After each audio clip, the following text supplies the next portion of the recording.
Yeah. Yeah. Sound. So week one of Eliminate is done.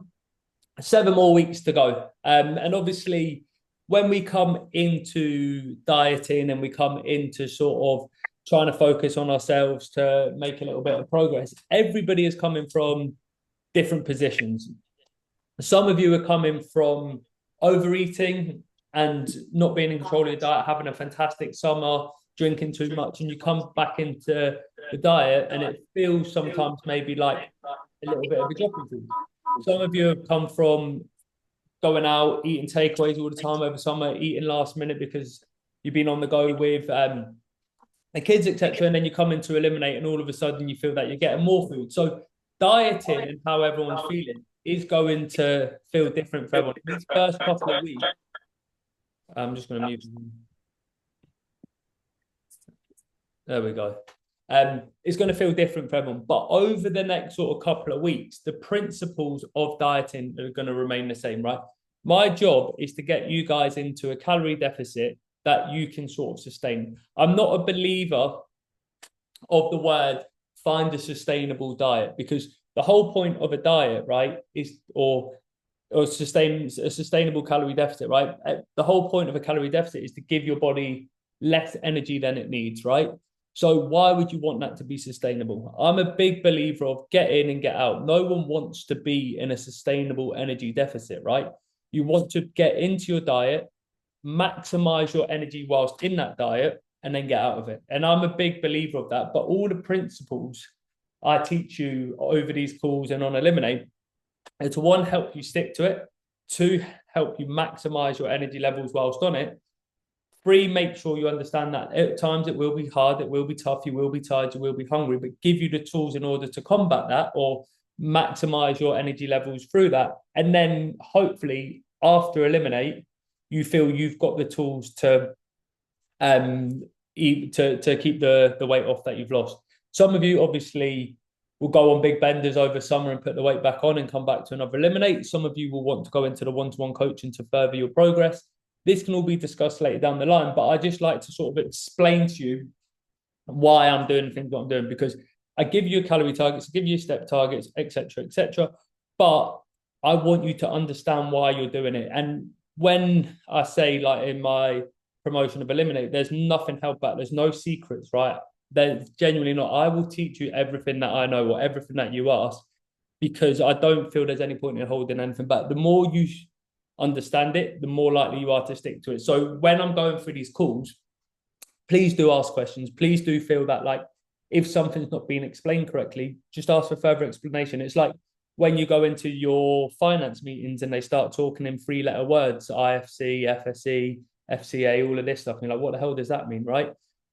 I'm going to do the same. I'm going to be talking about macros and things like that, forgetting people don't understand protein, carbs, and fats and macros. So if I'm talking about anything or I abbreviate anything, please obviously do speak up and let me know. So on to the most important thing. And I know we touched on this last week, right? And I will probably touch on it through the first 5 or 6 weeks. We're always going to be talking about nutrition, meal prep, protein, fiber, and you're probably sick of hearing it. It's probably on every Instagram, TikTok, TV. Every time you turn it on, you're always hearing about protein and high protein diet and things like that. I'm going to teach you the sort of importance of protein and why we do have high protein diets. And also, food is the foundation of all your progress, right? Like, if we've got our food in control, you're going to do well. Whether your progress be lose weight, put on weight, maintain your weight, you need to know that. And like I said to you last week, you're going to eat for the rest of your life. So get fucking good at it, right? So if you fully understand what amount of food is your maintenance, what amount of food you maintain weight at, what amount of food you lose weight at, and what amount of food you put weight on at, you can never really get out of shape unless you lose your weight. It will be stress, life, all of that that will make you actually lose your weight. But if you're fully in control, like for example, I know, and we're going to talk about my fallback diet, I actually find it quite hard to get out of shape now. And that's not in a sort of like ignorant, arrogant sort of way. It's like I'm that knowledgeable on food and nutrition and calories that I can almost eyeball my day, and I'll know if I've had a 3,500 calorie day. I'll know if I've had a 4,000 calorie day. I'll be able to look at a lunch and go, right, I've had that for lunch. So I've probably got about 500-600 calories left for dinner. If I have the stir fry and have half the rice, I've still stay in my targets, even though I'm getting a takeaway, right? And you become that, it's not obsessive. You just become that knowledgeable on it. It makes your life easy, and it makes it harder for you to get out of shape once in it. So do try and, I know half of you are on this call week one thinking, I better turn up, it's week one, and Logan will be upset with me if I don't. No, you turn up to these calls, learn, and it will make your life easier for the next 7 weeks and post eliminate. So first things first, meal prep and the fullback diet. I'll go through this and then I'll get some little questions in the group. But you've all got my message today within the announcements about pre-planning your foods, right? So again, this doesn't mean you need to eat the same thing every single day. But if you, or you have to go into MyFitnessPal every single night before the next day and start putting it in.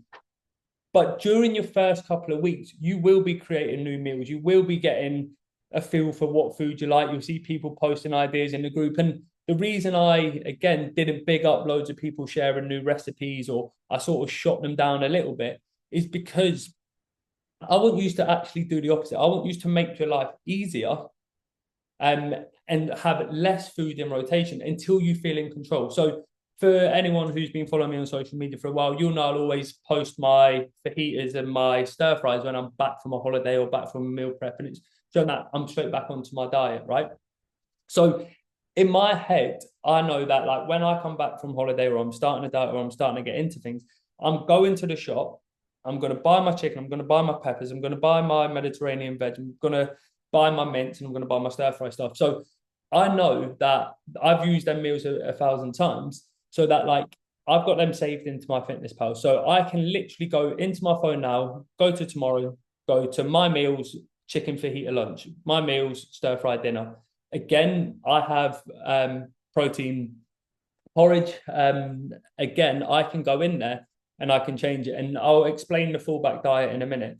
But I can just go in and say sometimes I might be 75 grams, 50 grams, 100 grams, whatever it may be. I can just change the portion size, but it's all in there ready to go. And now for me, tracking takes a minute for a full day. So it feels monotonous at the start, but over time, it becomes a lot easier. And the more you have certain meals, you'll create something. I think Paco put in a Thai basil stir fry or something he had, right?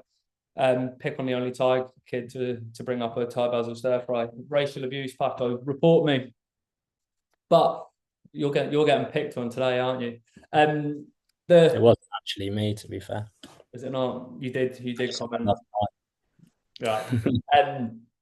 But once you start creating that then becomes a meal that you can save, and then it makes pre-planning easy. So when we're talking about pre-planning, I get it. At the start, it feels overwhelming. It feels a bit like, oh my God, I'm having to like track and weigh everything. Do I need to weigh everything? Do I need to track everything? Yeah, because what you're going to do at the start, you're going to learn so much. So people are like, do I need to track my green veg? We'll track it. See how many calories are in green veg. See how much fibers in green veg. How much calories are in your stir fry, right? Okay. Like, to be fair, I thought it was going to be 400. It was actually 600. But when I've got my refeed day at the weekend, I might be able to have that Thai basil stir fry instead of my chicken fajitas because I've got a bit more food, right? And I really enjoyed it. So the more you start doing this, the more it becomes a hell of a lot easier. So when you're putting meals together, you want to start making it make sense, right? And what I mean by that is like, you always want to think protein first. So remember in primary school or secondary school, and they're teaching you about food, and you've got the plate. You've got the plate, and it's got a fist-sized portion of protein. It's got half a plate full of veggies, and it's got a thumb-sized portion of your fats. And they say that's your healthy meal, right? You almost want to do that, but with an adult version with a bit more knowledge. So create a meal, put your protein on it first, then think, right, where's my fiber come from? Is it fruit, veg? So for example, if I was having 0% fat Greek yogurt for breakfast, my thought process is, right, Greek yogurt is the protein, then I'm going to add my veg. So then I'm going to add in my berries, my blueberries and my raspberries. Then I'm going to do the same for lunch. I'm going to have chicken fajitas. I've got my chicken, I've got my peppers, onions, tomatoes, etc., etc. Then I've got my 5% beef stir fry. Cool. So I've put all my protein and my fiber together. Now I'm looking at my carbs and I'm going, okay, well, I train at 2 o'clock in the afternoon. So I actually think I probably need some carbs in my lunch to fuel my training for the afternoon. I train in the morning, so rather than having Greek yogurt for breakfast, I'm going to have oats for breakfast, and I'm going to move Greek yogurt to my snack. So you start making it make sense. And no, I didn't post it. I created it for Tanya, one of my old clients. She actually trained quite early in the morning, so it actually made more sense for her to put carbs in her morning meal, in her breakfast. But where she kept getting caught out was her most important time of the day was her family time, was to have dinner with her family. So she felt that in the day she could eat like Greek yogurt, she could have salad, she could almost like have eggs and things like that. But she felt that if she was just having just a salad for dinner and the rest of the family were having a nice dinner, she felt restricted and she actually felt like she was on a diet. So all we done, kept her calories exactly the same. We just removed her carbs from her breakfast and her lunch and gave her a lot more calories for her evening meal. So every night she could sit down with the family and she felt that she was involved and she didn't feel she was on a diet. So the thing is, you make it make sense for you. So what you're doing here is, again, the more you do this, the more you're going to evolve over time into making it make sense for you. But you always want to try and create something that makes sense. So for me, as obviously I don't have kids and things like that, I'll have my carbs before I train. But a lot of other people with families, they'll be having more carbs in and around their family time and their dinner. So over this time, you're just creating things that make sense. And again, this makes your meal prep easier because you know what you're having in certain meals. So again, there'll be a lot of people within the group that eat quite similar breakfasts, quite similar lunches. But at the same time, what you do by start doing this, you'll be like, well, if I have this for breakfast and this for lunch, it comes to 1,000 calories. I'm on 1,600 calories. It means I've got 600 calories left for dinner. So you're almost like, well, I can have whatever I want as long as it comes to 600 calories and 25 grams of protein. And that's how you start adding the flexibility in. So you get your structure first, and then you start adding in your flexibility. So does this make sense? Does anybody sort of, just as I was talking there, gone, oh my God, that actually makes my life easier, it actually makes a little bit of sense, or that's something I've not thought about? Just let me know as we're going along. And what I'm going to do here is, if we could you imagine, right? I would say if we were to be put in like an incubator for a science test, a lab test, and they said we've got a group of 60 people and we want to do a study on them to find out which group feels the most full, which group feels the most satisfied, which group has the least fluctuations, and which one can we monitor their hunger levels the most, right? So you've got 60 people split straight down the middle, 30-30. You've got 30 people who eat the same food at the same time every single day. So they'll have the breakfast at 10, the lunch at 2, the dinner at 8, right? As an example. Or you've got in the other group, they just eat whenever they feel hungry or whenever they feel that it's time to eat. Which group A being a group that eat whenever they at set times, group B being whenever they feel like it, which group do we feel are probably going to have less weight fluctuations day to day? Bearing in mind they're eating the same food. A, B, or neither? Natalie's gone early with A. A. Good, right? Which I completely agree with that, because if you're eating at 8 o'clock every night and you're getting the same amount of sleep, waking up at the same time, you're probably going to be more consistent with your scale fluctuations. If you're having dinner at 10 o'clock at night, the scales may have gone up. You may be more reactive, even though you've had the same amount of food. Okay.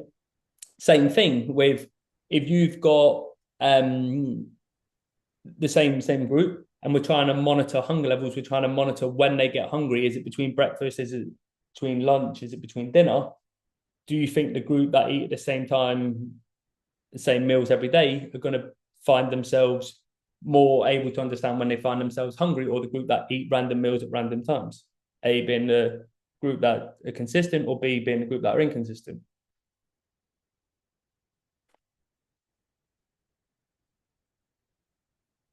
I completely agree. So you'll see what I'm doing here is like I'm getting you to. So I've posted it a few times in the group. Obviously, I know I mentioned it to Jade quite early. It was like have set times that because James is going back to work after a period off, and then obviously with the kids and things like that. So I was like, have set days and time, have set times that you have your meals, and have a rough understanding of what you're going to have for your meal. So almost see like you're creating your own meal plan here. So when people message me and like, is there a meal plan on ELIMIN8? Is there a meal plan on ELIMIN8? I say no, but I will teach you to create your own. So I sent it just before we joined the call. I sent, did everyone get my email saying the diet that will change your life? You've probably not had a chance to read it, but that email come through. Have a read of that. So after the call, I know I send out a lot of information and I don't want to send out information overload. But the idea of that is I've got my fullback diet, something that works for Logan McGee. It doesn't work for Paco. It doesn't work for Brian. It doesn't work for Naser. It doesn't work for Johnny, right? It's works for Logan McGee. And what that is like like I was alluding to before, when I come back from holiday, I will get the basics. If I'm dieting, rather than having rice with my fajitas, I might have salad. If I'm trying to put some weight on, rather than just having yogurt with berries, I might add in banana, honey, some nuts and seeds, right? But the basics of everything I do remains the same. And this is why it's so important for you guys. Is like, I'm getting you to create things from the basics. So when like now, if you've gone Greek yogurt, chicken salad, and then you go on and have 5% beef for dinner, and then you're like, okay, right, I've still got some carbs. I can go and have some rice in my dinner, or I'm a little bit short on carbs. I might put a banana in my yogurt. When your calories come down, so when they go from 1,300 to 1,200, and you think, oh, I don't want to redo my whole day. I don't want to make sense. All you need to do is remove the banana from your yogurt. So you actually don't feel like you're getting less food. You just feel like you're getting a slightly less portion, if that makes sense. You're not getting less meals. You're just making small amendments to your meals over time. And that's how you make it make sense. And that's how you actually become really, really, really successful with dieting, because you've created the foundation. So when putting meals together, put it from the bare bones and then add to it, rather than creating this thing that you think is the perfect meal and taking stuff away, because that way you're going to feel restricted. But if you start creating it from the basics and the baseline, and you add to it, you're like, oh my God, I've still got a bit of food. I can actually have a little bit more. So it's a mindset shift. Yes, you're still going to be starving in a few weeks and you'll be forgetting that we had this conversation, but you'll see how I'm helping you create this for life. So like, does that all make sense? So someone just give me a yes in the comments if it does. Yeah. So what you're doing here is you're creating your own fallback diet. You're creating your own meal plan. You're creating something that works for you. So I always use the same example: Greek yogurt, chicken pita salad, 5% beef stir fry, protein porridge. Does everybody on ELIMIN8, does everybody who you see in my transformations all eat the same? Are they on Logan McGee's meal plan? I do meal plans if someone asks for it, but it is rare I give any of my long-term successful clients a meal plan. So like, for example, some of my clients like fish. I'm not the biggest fan of fish, right? How many bodybuilding diets do you see salmon and cottage cheese on a rice cake? I don't ever have that with my diet. Yeah, I've been successful, if I do say so myself, with my own photo shoots personally and with clients. We all eat different. Do you know what I mean? Like, you won't, unless I actually quite like the cottage cheese with pineapple, but I'm not going to start putting like cottage cheese on everything. Do you know what I mean? Don't like the consistency, don't like the texture. But you often see that in a lot of meal plans, right? So that's why I say meal plans don't work. They do, if I'm being honest. But I'll often say, like, if I give Paco his meal plan, Paco, you're front and center on my screen, that's why you're getting picked on today. But he's probably actually a better cook than me, right? So if I give him my boring, bland chicken fajitas that I use the old El Paso packet to season, and he's a lot more creative with his cooking, right? He's probably thinking this is quite boring, especially if he enjoys his cooking, right? So he's better off creating his own meal plan and then using obviously the calorie targets for that. So what I'm saying is, if anyone needs meal plans, post in the group and I will put them in, but you want to create your own. And then what this does, again, this allows you to then have your options, right? So who went into the shops today thinking, do you know what, Monday I'm going to have a good day, and the shops are absolutely bare today, no chicken, no veg, few people nodding their head, right? So, for example, again, this is where these like my protein meals and that come in. So, like, if I have, say, again, I'm going to use it just so it stays relevant to the topic. If I have a chicken fajita salad, right? I meal prep my chicken fajita salad. Shops are done. Can't buy my chicken, can't buy my peppers, can't buy my rice. Everybody tell me what they would do if they were me today. And can't make their fajita salad, can't meal prep it. Everyone tell me in the chat what they would do. There's no right or wrong answer here. Alex has gone for a my protein meal. Anyone else? Freezer, my protein, my protein. See what there is that you could swap. Anyone else? Right, let's say I was due to make my dinner, shop shut at 9 o'clock, right? And I didn't even get to the shop. What could I do? Paco's gone in with a takeaway. Am I going for a Domino's to replace my chicken fajita salad, Paco, or what am I doing?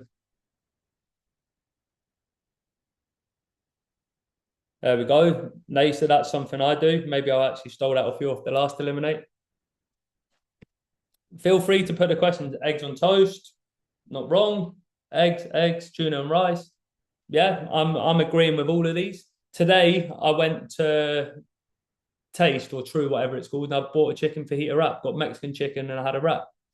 It's not a million miles away. There's probably a little bit more mayo in the wrap. And the wrap's probably slightly higher calories than the rice. So what I've done is I've got the Mexican chicken fajita wrap and removed the banana. I think that's a fair swap. I've assumed the Mexican chicken fajita wrap was 100 calories more than my normal lunch, so I just removed the banana from my day. Again, we could go for eggs and things like that, but I would actually say, or go for my protein meals. But again, having a tin of tuna with rice and some salad probably got my protein, carbs, and fats and fiber in there. So you're picking the things up. But again, why are you all picking these similar options? Why are you all picking, right, this is quite close to this? Because like Paco said, they put a takeaway, right? But I was making a little comment in jest there, like, well, I'm not going to go get a Domino's, right? Even if I was to finish this call at 9 o'clock and I didn't have my meal prep and I didn't have my dinner, I think, right, again, we're all getting a takeaway now. What would everyone put in the group? So we've got no tins of tuna in the cupboard. We've got no my protein meals. Shops are shut. You can't pick up a packet of chicken, a packet of rice, and a packet of veg. You've got to get a takeaway. What's everybody going for now to replace their fajitas? Nace's gone early with a stir fry. Ty. So again, yeah, KFC. Miguel, I'm actually not going to rule that one out because KFC is actually okay to a degree. It's full of salt, full of sort of processed stuff. But again, I would probably go. Sorry for making you want to take away, Nasa. But I would go for, well, I'd get a chicken cashew nut stir fry from the Thai and get hot. And maybe what I'd do is have half the portion of rice rather than a full rice, right? So again, it may be slightly higher calorie, but it's not a Domino's and 4 cookies and a bottle of Coke, right? Because you're thinking now, right? Yeah, Alex said the McDonald's chicken wraps are actually low calorie. But again, you're picking options quite similar to what I'm getting, right? So again, I could probably get a Mexican or I could get a Thai. I'm picking something that is close to what my fallback diet would be to make it as close to sort of my target as possible. So what I'm doing is I'm creating my fallback diet, which is my perfect meal plan for me. And then I'm having an alternative option. So for example, the best option would be go to the shop and pick up a packet of chicken, packet of tuna, packet of prawns, whatever it may be, microwave rice and some salad, right? Because that's as close as it's going to be to me meal prepping because I can scan the barcode, it's single ingredient food, etc., etc. The second best option is maybe, like you say, picking something that you can scan that's already made, like a my protein meal, packet meal, or go into like a deli shop, like a sandwich shop, which is quite close. The reason that's not as good as you making it yourself, you don't know how much mayo they're using, you don't know where the chickens come from and things like that, right? And then the last option is obviously you pick it from like a takeaway or a shop and things like that. And you just pick the best option. So you're thinking damage limitation. So by creating your own meal plan, your own fallback options, you've always got an alternative, right? So in summary, meal prep will always be the best option because you're in control of the portion size, you're in control of the nutrients that you can put in. So when I'm putting in my fajita salad, I'm doubling up on the veg when I'm dieting. I'm putting extra peppers in there, I'm putting extra courgettes in there, and I'm opting for a lot of veg over the carbs, and then I might add in a little bit of rice, right? When you buy it from a shop, they don't care about your diet. They're just giving you what they think is a normal portion size. So that's why meal prepping will always be the best option. And then again, like I said, you're always linking that back to your fallback diet. Does that make sense? Does that help people? This isn't like your excuse to go in and be like, oh, fucking hell, I can't be asked making my lunch now. It's to help with damage limitation during times that you're busy or times that you feel like you want to get a takeaway and things like that. It's like your first resort shouldn't always be like takeaway, Domino's, etc., etc. It should be, well, can I still make a healthy option and things like that? So on this page, we've spoke about pre-planning your food, thinking protein first, fiber, carb. The more you do this, the easier it will become.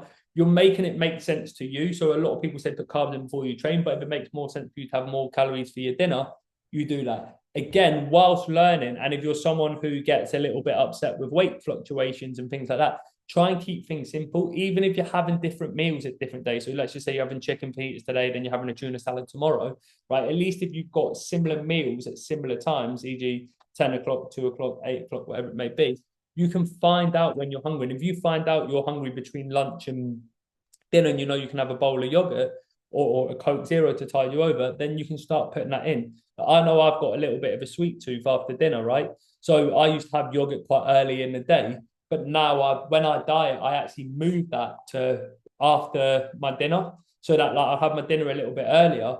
And then in the evening, I'll have my yogurt with berries. I'll put a bit of dark chocolate and some honey in it. So I feel like I've got that sweet craving. So I hope that obviously makes sense. Vicky's put, I have carbs with every meal, but reduced portion. Should I skip one carb meal and then have additional carbs before I train, or is it okay? Vicky, you've lost. Vicky obviously started a couple weeks early. You've lost 5 kilos in 3 weeks. I wouldn't stress about what you're doing. Like what you're doing is working. Like there's always an optimal way. So the optimal way would be just as Vicky said, should she put more carbs in before she trains? People would say yes because it's going to fuel your training. You're going to have better training performance, which increases muscle growth. But we're not trying to increase muscle at the minute. We're trying to make it make sense for you. We're just trying to get you through this diet and make you stick to this diet. So I would actually say whatever you actually think works better for you. If you're tired and your training's starting to get sore and things like that, then maybe yes, put your carbs before. But if you feel you can stick to the diet better by spreading your carbs out, I would actually spread it out. So a lot of the advice you see online is very opinionated. I like to sort of give my opinion, but actually I don't want my response to be too vague. But the actual answer is whatever best works for you. And I'll always try and say that's what I think, but what I would do with, and I'll give you the science behind it. So in summary, yes, it's better to put carbs before you train if you're trying to grow muscle and have a better session. But if you think splitting your carbs out a little bit, having some in your breakfast, lunch, and dinner allows you to stick to your diet better and allows you to feel like you're not dieting as much, then that's better. So hopefully that makes sense. Just let me know if it doesn't and I can explain more. So everybody happy with sort of like creating their set meal timings and creating sort of a fallback diet. I would honestly spend 5-10 minutes doing this. If you struggle with sticking to diets or you struggle to hit protein, take 5-10 minutes either tomorrow after the call or tomorrow, write it down and go, right, what's the protein I'm going to be having in breakfast, lunch, dinner, and snack? Then I'm going to add my fiber, and then I'm going to think, right, where can I then add my extras in? And it will be worth it. And again, use that email I sent out. So macros and balance, right? What does that say on the new protein, I think? Yeah, macros, protein, and balance. Does it matter if you are under your protein target by hitting your calories? Just let me know when dieting. Does anybody sort of know the role of protein? What's the purpose of protein? Feel free Repair to. muscles. What's that? Repair your muscles. Yeah, repair your muscles, maintain your muscles, muscle growth and recovery a little bit. See protein as, whilst we're dieting, protein doesn't necessarily build muscle. It is the building blocks of your muscle, right? So protein helps you recover and it helps you stay full, repairs your muscles, right? When we're when we're dieting, our job is to try and keep as much muscle as we can. So everything we're losing is body fat. That isn't the exact science, and we could potentially lose a bit of muscle. But for argument's sake, we're trying to keep as much muscle whilst losing as much fat. And the best way to do that is have a high protein diet and weight train, right? So that's why protein is so apparent in the industry. It's like high protein diet. And that's because we're trying to lose body fat. We're not trying to lose weight, we're trying to lose body fat. So you look more aesthetically pleasing at the same weight. So if you are, say, let's just say, for example, now you are 50% muscle, 50% body fat, right? And we lost 10 kilos and you're 50% muscle and 50% body fat, you're still 50% body fat. You're still going to feel soft. You're still going to feel squidgy, etc., etc. You're not going to be happy.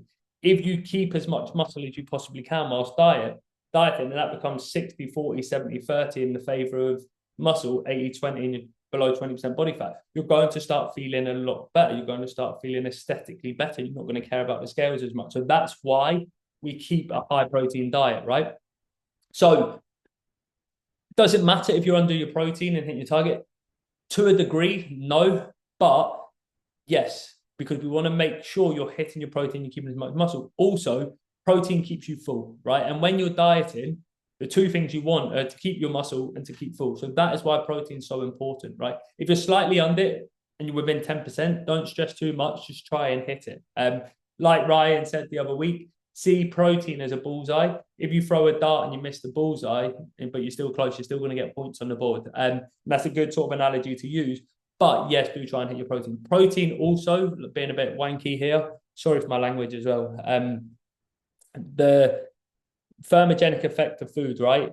So like if you have 100 calories of protein, 100 calories of carbs, and 100 calories of fat, by the time you eat the 100 calories of protein, protein is harder to digest. So your body works harder. So 100 calories of protein comes in at 70 calories by the time it's digested. So you're basically getting 30 calories for free by having more protein over carbs and fat. So your body's working, it's feeling full, it's keeping muscle, and you're burning calories whilst eating it. So it's a win-win on a diet. So let me know in the chat some ways to increase your protein. Try and make it a little bit interactive about, adding in some protein powder. Name me some go-to goats of protein. Beef jerky, Greek yogurt. Again, Greek yogurt is the goat for a snack. Shakes, cottage cheese, protein bars. So again, more often than not, this one gets missed quite a bit. What about just having a larger portion of the protein you're currently having? So if you're having 150 grams of Greek yogurt and you're really low on protein, just have 200 grams of Greek yogurt. If you're having 120 grams of chicken breast, have 150 grams of chicken breast. So that's an easy way to get your protein up. But yes, adding whey protein to like oats or yogurts goes a long way. Having a shake. Opting for leaner cuts of protein there. So Brian put in Greek yogurt. He probably does have 0% fat Greek yogurt. But if he was having 5% or 10% Greek yogurt, he would get more bang for his buck in terms of protein and calories if he was to have 0% Greek yogurt. Same with beef. If you pick 5% beef instead of 10% beef, you pick chicken breast instead of chicken thigh, you're going to get more protein for your calories. And it's the same with like, you'll often see people talk about salmon, right? And salmon's really, really healthy, but it's quite high in fat. So you actually only get like a little bit of salmon for the amount of calories that it is. Who's looked at salmon before and goes, geez, that's a lot of calories. It's more calories than I thought. I nearly hit the roof when I seen how many calories in salmon. And salmon's often seen as like a bodybuilder diet, muscle building, because there are more calories and things like that. So salmon's not inherently bad. Like if you have salmon whilst on eliminating, you go, right, I'm going to have salmon for dinner, but I'm going to have it with veg instead of rice, and your fats are up and your carbs are down, you haven't failed to eliminate. Or don't stress about your, see, there you go. So James has probably thought, do you know what, I'm going to get some salmon in because Natalie's being healthy, and then you've seen the amount of calories in it and you're thinking, oh, my daily dinner's done. With that, you just drop your carbs and have it with more veg. So do we need to worry about carbs and fats? So someone let me know the role of carbs, someone let me know the role of fats. Girls, let me know the role of carbs. Boys, let me know the role of fats. I've done it on the reverse there. Someone just put in the chat. Alex, energy, yeah. Boys, what's the role of fats in the body? There we go. So Alex pretty much nail on the head there. Carbs is your energy source, right? So training is glycogenic. Basically means when we weight train, we use our carbohydrate sources, right? So that's why when we're dieting, I like to go high protein, moderate carb, low fat, because all our training comes from our carbohydrate sources. It's our energy source. So also, if you think about fruit, veg, etc., that's all fiber, that's all carbohydrates. So by having more carbs, you get to get more food volume. Fat tends to be residual in something else. So, for example, if you're having beef, the fat is contained within the beef. So if you're looking at a plate and you've just got a little bit of a steak on a plate, you're thinking, well, you've got your protein, you've got your fats there. But if you were to pick a leaner cut of beef to have less fat and replace it with carbs, you're now looking at beef and carbs. So your food volume on your plate looks bigger. So that's why when we're like, do we need to worry about carbs? So on a study, they've done millions of studies on protein, carbs, and fat. As long as protein and calories match, there's been no scientific evidence to show that carbs and fats matter. So you'll see people do keto diets, and then you'll see a lot of athletes do high carb diets, and both say both are good for weight loss, both good for energy balance. And you'll see like people doing the paleo diet and things like that. It's all subjective. They both work. And if you've got high protein and calories match, then it does. There's been no scientific evidence. I do personally think, right, and this is my opinion, and science actually disagrees with me, and only I would disagree with science. But like I tend to see more results with people that have got slightly more carb over slightly more fat, and I genuinely think it's because the people I train tend to be more maybe athletic, more aesthetic focused, and they get more food volume within their day. So is that to say that some people don't do really well doing keto or paleo and things like that? No, I've seen some people get some great results, but I tend to see people enjoy their diets more and get more variety by having a little bit of carbs in there. And a lot of people, when people say carbs are bad, they talk about like pastas and pizzas and burgers. A lot of the things that people get from there, like pizza carbs, there's more calories from fats in a pizza than there is carbs.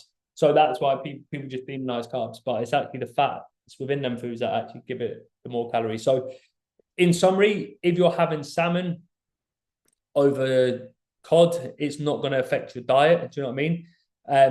Yeah. And if we think about carbs is your energy source to help you train, to help you get through the day, keep your NEAT up, keep you moving. And fats is actually there for your hormones. So females especially, I try not to go too low fat for too long. So you'll see in week 6, 7, and 8, fats go quite low. As soon as you've done that, get out, because like you don't want to be too low for too long. I'll talk about the difference between 1,200 calorie diets and things like that. But you want, in an ideal world, you want your protein times 2 of your body weight, which most of you will get, or protein times 2 of your ideal body weight. So let's just say, for example, I'm 80 kilos. I would be 160 grams of protein. If I was 20 kilos overweight and I was 100 kilos and I wanted to get down and to 80, my protein target would still be like 160.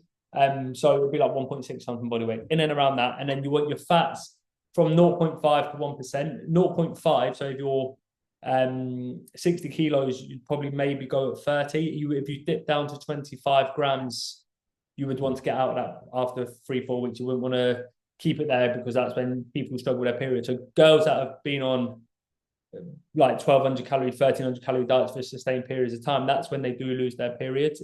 It's not necessarily how low they go, it's being in that deficit for a sustained period of time. So I'll often say 1,200 calorie diet for 3 weeks is a lot healthier than a 1,300 calorie diet for 6 months. So we will talk about that over time. So in summary, protein matters. Easiest way to increase your protein is pick leaner cuts of protein and have larger portions of it, or add in some additional stuff. Don't get fooled by marketing with like the high protein bars, protein shakes, and things like that. Your whole single ingredient food. So if you go into the welcome pack within your ELIMIN8 folders, there's a list of proteins. Your single ingredient food will always be your best option. So your 0% fat Greek yogurt, your chicken, your beef, your tuna, all of that stuff is going to be your best option. And then you go and add in your protein bars, your protein shakes to a degree, your my protein meals and all of that stuff, they're your sort of last resort. They're your on the go stuff when you're too busy.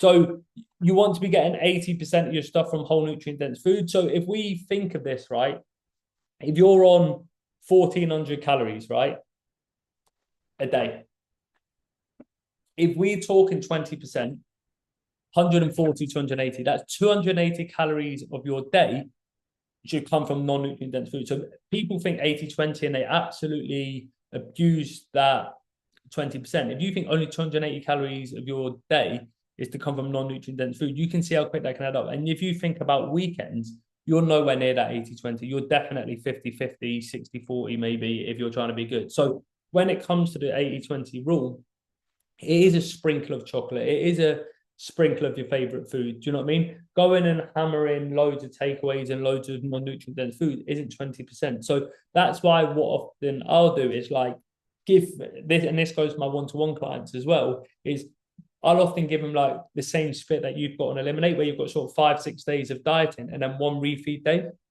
And what I'll often say is, see through the week, try and aim for as much whole food and nutrient dense food as you can, so that you're ticking off your 80%. You're actually going more 90% through the week to allow you that little bit more flexibility at the weekend, so it balances out at 80-20. So you'll see I'm very, very big on keeping yourself full, hitting your protein, eating clean through the week. And then I'm quite big on being social at the weekend. I'm sure most of you have seen me post. I was out for dinner Saturday night, I had a cocktail, and then I was out for a roast on Sunday. And I bet you're thinking, you know, he's posting roast while he's making us all diet. But for me, that works. Do you know what I mean? That roast was at the Windmill, by the way, if anyone wants to go. I'm going to ask them for some commission. But you can go book it for the second week of November once Eliminate's done. The whole restaurant can be people on Eliminate. But it's to give me that freedom and that flexibility. So onto the refeed days. Should you take them? Yes. Like this is a chance for your body to refuel. It's a chance for your body to get an energy spike, so that obviously you can keep going throughout Eliminate. You will feel, but I'm not that hungry, I don't really want it. Or you take it and your weight goes up, you're like, fuck's sake, like, why did I take it? Like, we're not here to diet for week 1. We're here to diet for 8 weeks. We're here to get you through it. I wouldn't put it in there if I didn't think it benefited you. If you think it's a little bit high for you, maybe don't take the full amount, but definitely take a little bit more than you're having. It's also a mental break from dieting, right? It makes you feel that you're not dieting, or it enables you to fit something in that maybe you've not been able to fit in through the week. And it gives you that energy boost going. So yes, your weight may go up a little bit because of the water and the glycogen, which we'll talk about, but it allows you to sort of keep going. So like we said last week, use it, vision it as like a pit stop in the Formula One. So you could be out leading the race, but if you try and stay in the same race on the same tires, you're going to burn out and crash. That's what it's like not taking a refeed. You take your refeed in, you're putting on fresh tires, you might come into second or third, but you will pick up more momentum and more speed and take yourself back into first. Great analogy. I do try and keep these calls to like 45 minutes to an hour. The first two, the Sunday one and this one, are the two longest. And then from there, I will try and keep them shorter, despite how much I like the sound of my own voice. So structure, again, I spoke about this a little bit, and I will go through it. That's not me with a tan. That is Dwayne "The Rock" Johnson, although I think I do have a slightly better haircut than him. So I don't know how much many of you know. He had quite a famous routine. Who remembers, what's his name? The geezer that was doing all the running and a bit, Ashton Hall. Has anyone seen him? The guy with the nose strip, with the ice bucket, the expensive water and things like that. How many of you seen that on? And it was like an unrealistic morning routine, right? You maybe done it once. So the Rock's got like a famous routine when he does his films and things like that. And it was come out and he said he's religious for this, and it was the only way he could get like his meditation in, his running, his gym, and get family time in.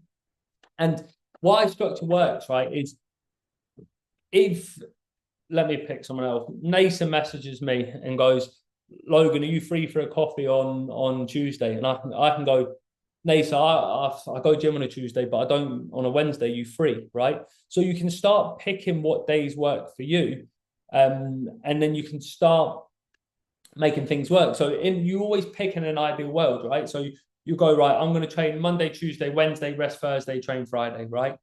And you can then start making that work for you. And it's like I said there, if Nathan messaged me and goes, can you meet Tuesday? And I go, I'm busy Tuesday, but you free Thursday? And she might go, yeah, I'm free. Or she might go, no, Tuesday's the only day I could meet this week. I might go, okay, well, I'll meet you Tuesday, and then I'll put that session on Thursday. It's like if you've got a doctor's appointment, right? And your doctor's appointment's Monday at 9 o'clock, you're going to message your work and you're going to go, I'm going to come in a little bit late. I've got this doctor's appointment, but you're not going to miss it. Like, you're not going to be like, I can go doctors any day that week. I'll just find the day that fits, because you just wouldn't go, right? And it's the same with your workouts. If you've got a sort of a weekly schedule of like, right, I'm going to go Monday, Wednesday, Friday at 1 o'clock, you're not going to start going and putting things in for 12:30 on a Monday. You're going to be like, oh, right, I'll go gym at 1. So I know that's in my day. I know that's in my weekly calendar. I know that I can do that. Or I know I go gym on these days, right? And that's what you want to start doing. You want to start creating this structure so that like you don't miss anything, or you don't just leave it up to chance. You don't get to Friday and think, oh, I've still got three workouts to do. I'm going to do them Friday, Saturday, Sunday. And then Saturday morning comes up and someone's like, do you want to go for breakfast? Then you're like, oh, well, I do want to go for breakfast, but I don't want to miss the gym, right? It's like you start creating this stuff and it makes it make sense for you, but you're also able to start putting things in, right?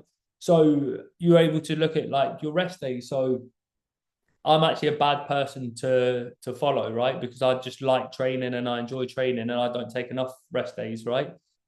But I've had to start doing it. I've had to start forcing it because I'm going to start training for a marathon. I know, right, well, I need a rest day on a Friday because I'm going to do my long run on a marathon on a Saturday. I can't go and do legs on a Friday and then go and do a 20-30K run on a Saturday morning. It just won't work. I'll end up injured.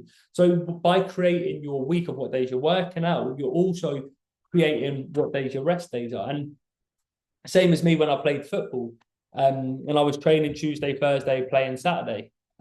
I knew I would have to do a meal prep on a Sunday. That would get me through Sunday evening, Monday, Tuesday, and Wednesday lunch. And then, like I said, I trained Tuesday, Thursday. So I knew I needed my dinner ready for when I come in from football on a Tuesday, because getting at 8 o'clock, back up at 5 o'clock, it wasn't ideal, right?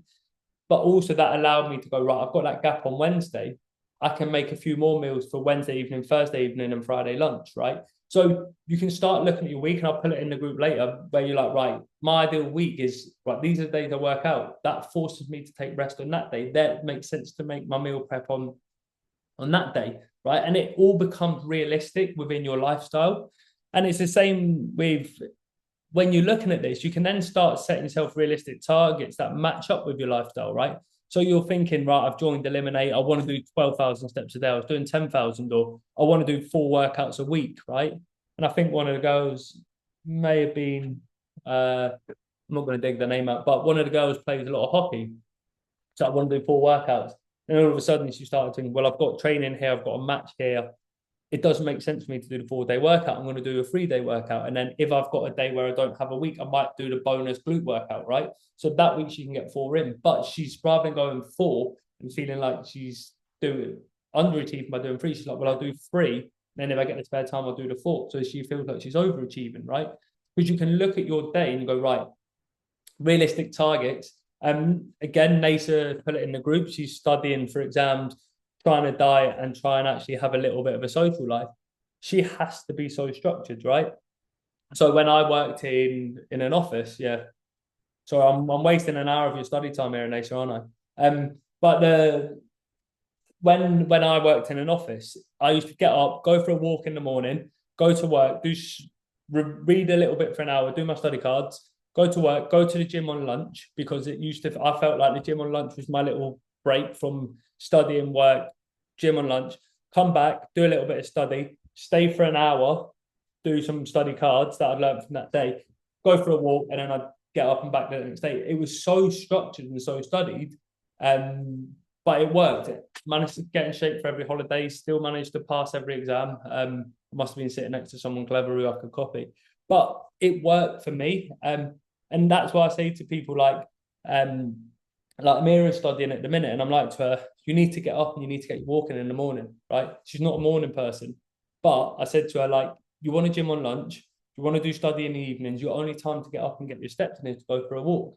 So it's not ideal, but at this moment in time for the next 8 weeks, that's what she has done. It's the same with Nasa. Does Nasa want to like get up, study early, then go to the gym on lunch when she could meet up with friends. But no, she wants to pass her exams. She wants to obviously do well on Eliminate. So that's what she's going to do, which means she's probably writing off her week for social. So it means more time at weekend. And I actually said to her in her check-in, do your do your study in the morning, do 3 hours, then go to the gym. And then by that time, you've done 9 till 12, done 3 hours study, you've gone to the gym on a weekend, and then you're able to switch off and see your friends in the evening. And that's the way to fit it all in. So you're able to set this up. Again, it all reverts back to structure. I know it's quite long, me telling you to basically plan out your whole week, but this works, especially when you're busy. And then if something comes up, yes, you just move things around. This is if it was an ideal week. Hopefully I'm not boring you by talking too much. I do try and make them a little bit more interactive, but if I make them more interactive, they go on for too long. So again, Johnny, you've just come onto my screen there. Perfect. Johnny's a shift worker, works at the hospital. I've told him to create 2 days. I've told him to create a day where he's on a night shift, and I've told him to create a day where he's on a day shift. So again, it's if it's in an ideal world, sometimes it will work out, sometimes it won't. But you're doing what works well for you. So that's why I can't give you everything you need to do and tell you what days and times you need to train, because I can't give Paco the same advice I give Johnny. I can't give Nasa the same advice I give to Amira. So hopefully that all makes sense. And most importantly, it's been 7 days, right? Manage your expectations. You are not meant to be down 10 kilos just yet, right? At this point, you may find it hard with overwhelm, thinking, fucking hell, like I'm having to prep all my food. I'm having to sort out what days I go to the gym. I'm having to plan in advance. I've got to get my outfits ready for the next day, right? You have not created your new habits yet. You've not put all these meals into MyFitnessPal yet, right? It is overwhelming at the start. It is difficult, but the more you do it, the more it makes sense, the easier it becomes, right? Like 7 days turns into 8 days, right? I often say weeks 2 to 4 are actually the hardest part of dieting, because week one you're buzzing, week two, three, and four you're trying really hard, but you don't quite have the knowledge to make your life easier yet. You want to make your life easier over weeks 2, 3, and 4, so that when you're hard from a diet point of view and you're tired and you're hungry, you're thinking, well, this is easy. I know how to fill myself up. I know how to hit my protein. I know how to get my veg. And I know how to keep myself full. I know what calories are and everything, right? You're making the decisions now, why you've got the time, why you've got the energy for when it gets harder in 3 weeks' time. So that's why I actually do genuinely believe weeks 2 to 4 are the hardest parts of dieting, because it's not common sense yet. It's not knowledge. It's not habits, right? You've just come from overeating and over drinking. Your instant reaction is to call a Domino's when you're hungry and you're having a bad day and you're having a shit day, right? Your instant reaction is, oh, it's raining outside. I don't want to get my steps in. But over time, you'll think, I don't know, I'm going to the gym. I know it's going to be raining tomorrow. I'll get my steps in before work, and then I'll be all right just to put my feet up in the evening. So yes, it is overwhelming, but take it one day at a time. 7 days turns into 8. Everybody you see in this picture were once in your position.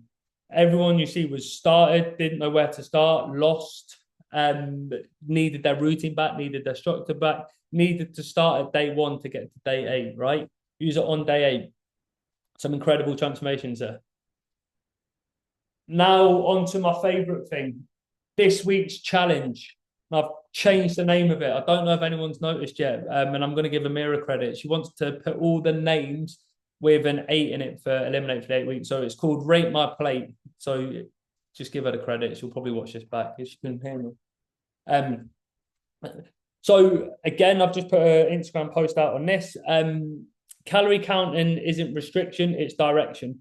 So go and have a look at my Instagram post if you want it. And I'm basically explaining like why I actually believe calorie counting helps you rather than restricts you. But calories aren't punishment, they're power. The key is learning how to wield them, right? So this week's challenge is to make a fake weight in accordance with the below rules. It has to be 600 calories or less. It can't be a purchase takeaway, so you can't just get a MyProtein meal and stick it on a plate. It has to have over 20 grams of protein. A photo of the dish is to be uploaded to the group with a screenshot of the calories and macros, so you can put that into the group. These challenges all contribute. Did that just log me out? Can you all hear me still?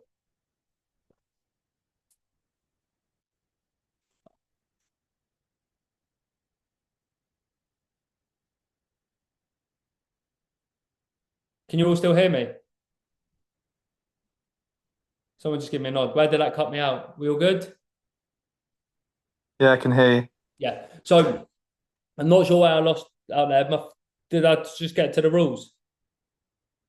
Yeah. So it has to be 600 calories or less. Can't be a purchase takeaway. So you can't just get a protein meal and stick it on a plate. It has to have 20 plus grams of protein. Photo of the dish is to be uploaded to the group with a screenshot of the calories and the macros.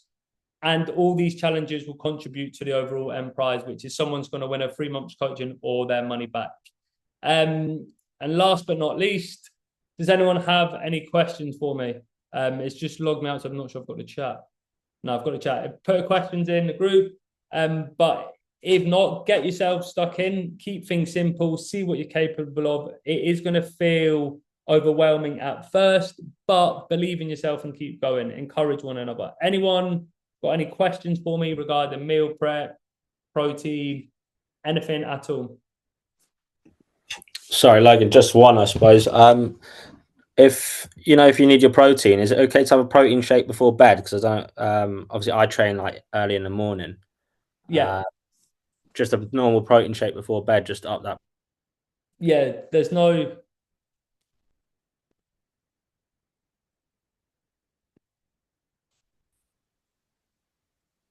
Yeah, sorry, Paco. It keeps logging me in and out. Yeah, there's no right or wrong time to have protein. Like, total protein over the day is absolutely fine. So yeah, you can have a protein before bed. It actually can help with sleep and recovery. Perfect, thank you. Just on that, Paco, as well, like sometimes having your carbs from your evening meal will carry over to your training in the morning. So you don't actually necessarily need a top up in the morning of carbs. But if you want and you feel like you're having a bit of fruit on the way to gym, then you can do that. Cool. Right. I'll let everyone go. And just in case this crashes again, but I hope you're all good. Have a wonderful evening. Smash week 2. Any questions, stick them in the group. Cheers, Logan. Cheers, Logan. Cheers, Cheers, Logan. Logan. Thanks. Bye.